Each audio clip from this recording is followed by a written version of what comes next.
पिछले 4 दिनों से राजधानी रांची में सुर्खियों में रहने वाली खबर दो बहनों पर मामले को लेकर के अब उस पर विराम लग चुका है।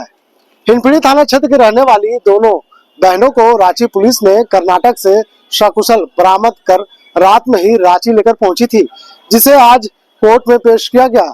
रांची पुलिस ने दोनों बहनों के साथ 5 युवकों को भी हिरासत में लिया है। रांची एसएसपी चंदन कुमार सिन्हा ने प्रेस कॉन्फ्रेंस कर पूरा मामला को खुलासा किया है। उन्होंने बताया कि लड़के के द्वारा किए गए कॉल के आधार पर जांच की जा रही थी, लेकिन पुलिस को लगा कि ये कोई अपहरण का मामला नहीं बल्कि प्रेम प्रसंग का मामला है। ये दोनों रेलवे द्वारा लगाए गए वाईफाई का इस्तेमाल कर इस तरह की घटना को अंजाम दिया और अपने परिजनों को गुमराह करने का काम किया है। एसपी चंदन कुमार सिन्हा ने बताया कि लड़कियों के पूछताछ जारी है, लेकिन लड़कों ने स्वीकार किया कि हम लोग प्रेम करते थे। पुलिस से बचने के लिए कई मोबाइल फोन और कई सिम कार्ड भी ये लोग बदल चुके हैं। इस मामले में गढ़वा एसपी, नगर उटारी थाना प्रभारी, कर्नाटक पुलिस और आरपीएफ के पुलिस का सहयोग से इन सभी को सकुशल बरामद कर लिया गया है। रांची एसएसपी चंदन कुमार सिन्हा ने प्रेस कॉन्फ्रेंस में क्या कुछ खुलासा किया, चलिए हम आपको सुनाते हैं। 2 लड़कियों के अपहरण की सूचना प्राप्त हुई। उनके घर वालों ने रिपोर्ट किया कि उनकी लड़कियां आधार कार्ड बनाने के लिए कांटा टोली गई थी और बीच रास्ते से उन्होंने एक फोन किया। उस फोन कॉल के दौरान वो लड़कियां रो रही थी कि मुझे जबरदस्ती किया जा रहा है ऑटो वाले के द्वारा, और उसके बाद वो फोन ऑफ हो गया। ये बड़ा ही गंभीर आरोप था और गंभीर स्थिति थी। रांची पुलिस ने तत्काल कांड दर्ज किया और दर्ज करने के बाद मामले की गंभीरता को देखते हुए सिटी एसपी के नेतृत्व में एक एसआईटी का गठन किया गया और तत्काल सर्च आरंभ किया गया था। और पुलिस रात भर जो भी संभावित लोकेशंस थे, वो जंगल, पहाड़, सारी जगहों पर विभिन्न टीम बनाकर सर्च किया गया, लेकिन इसका कोई सूत्र हम लोग को नहीं मिल पाया।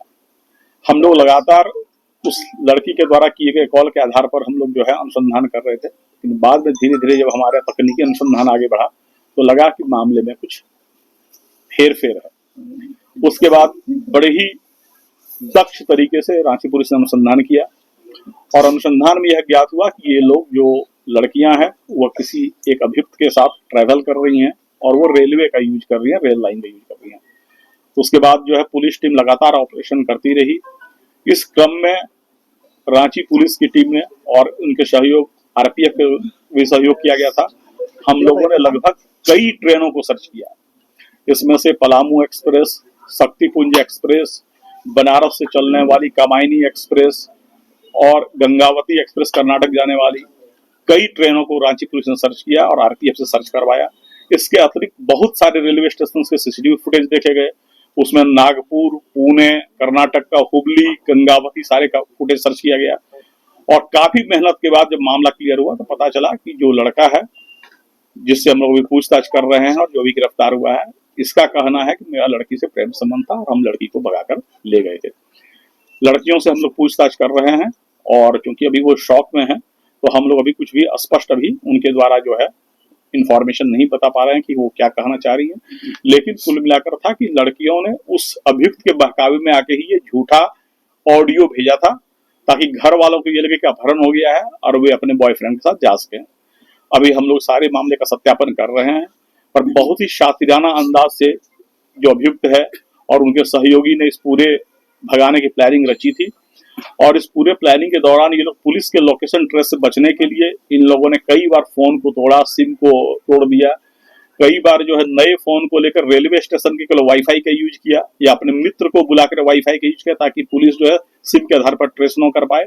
और यह रांची पुलिस के लिए बहुत बड़ी चुनौती थी, लेकिन एक रिकॉर्ड टाइम में रांची पुलिस ने बहुत ही जबरदस्त अनुसंधान किया।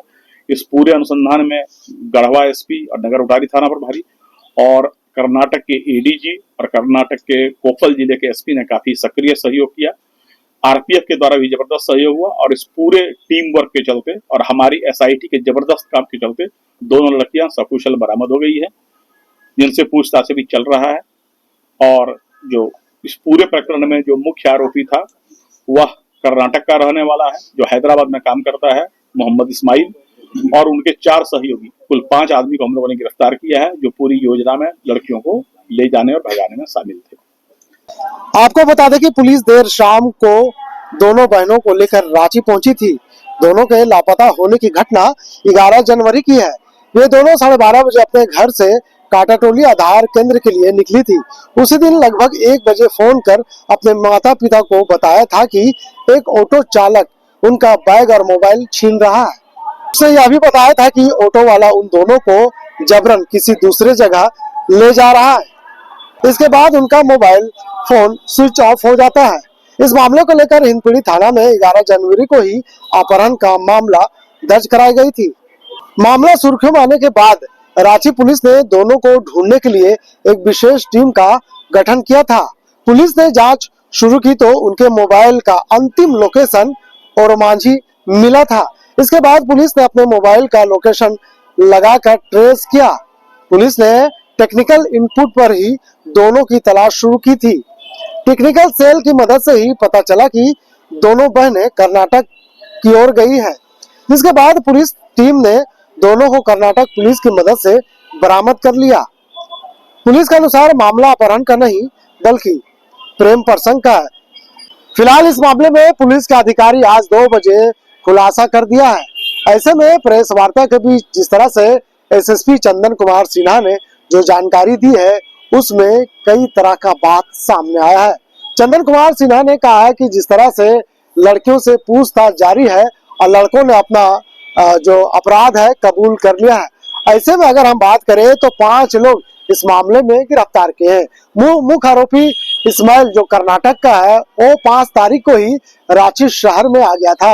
और जब रांची अपने घर से लड़की आधार कार्ड के नाम के बहाने निकलती है उसके बाद ये लड़की और मांझी पहुंचती है और मांझी के साथ वो लड़का कोडरमा होते हुए नगर उडारी होते हुए सीधे ये यूपी पहुंचते हैं। यूपी पहुंचने के बाद इनका सीधा रास्ता कर्नाटक की तरफ जाता है। ऐसे में हिंदपीढ़ी के 2 लड़के ने इस मामले में सहयोग किया है और कर्नाटक का एक जो मुख्य आरोपी है वो कर्नाटक का है और नगर उटारी के एक लड़का है मोहम्मद इमरान है।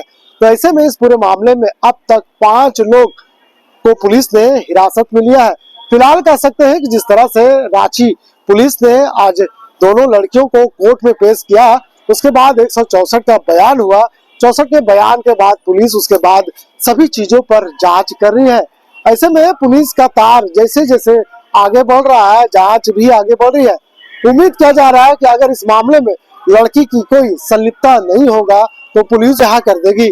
लेकिन अगर इस मामले में पुलिस को लगता है कि लड़की भी इसमें इस पूरे मामले में उसका भी कहीं ना कहीं सहयोग रहा है तो पुलिस उसे जो कानून है कानून का आधार पर उसे भी दंड देने का काम करेगी।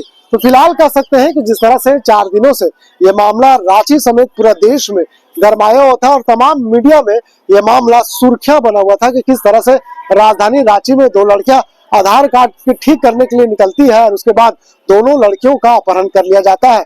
उसके बाद जिस तरह से लड़कियों ने एक नाटक के तरीके से अपने पिता को फोन करती है और फोन का जो ऑडियो है पूरा रांची शहर में वायरल होता है। उसके बाद ये खबर आग की तरह फैल जाती है। उसके बाद सभी मीडिया इस खबर के पीछे लग जाती है। लेकिन जिस तरह से पुलिस ने अपनी सूझबूझ के साथ काम कर रही थी और जिस तरह से कल शाम को पुलिस ने सकुशल दोनों लड़के और 5 लड़कों को गिरफ्तार किया है इससे रांची पुलिस की बड़ा उपलब्धि मान रही है। ऐसे में जिस तरह से अब मामला पर विराम तो लग गया है लेकिन कहीं ना कहीं ये मामला अभी भी ठंडे बस्ते में नहीं है क्योंकि जिस तरह से कह सकते हैं कि इस मामले को लेकर के उनके परिजन अब क्या एक्शन लेते हैं, पुलिस क्या कार्रवाई करती है, समाज क्या एक्शन लेती है, तमाम ऐसी चीजों को देखना अभी बाकी है। फिलहाल इस खबर के लिए यहीं तक। वीडियो जर्नलिस्ट फैयाज के साथ मैं नौशाद, कोयला संवाद, रांची।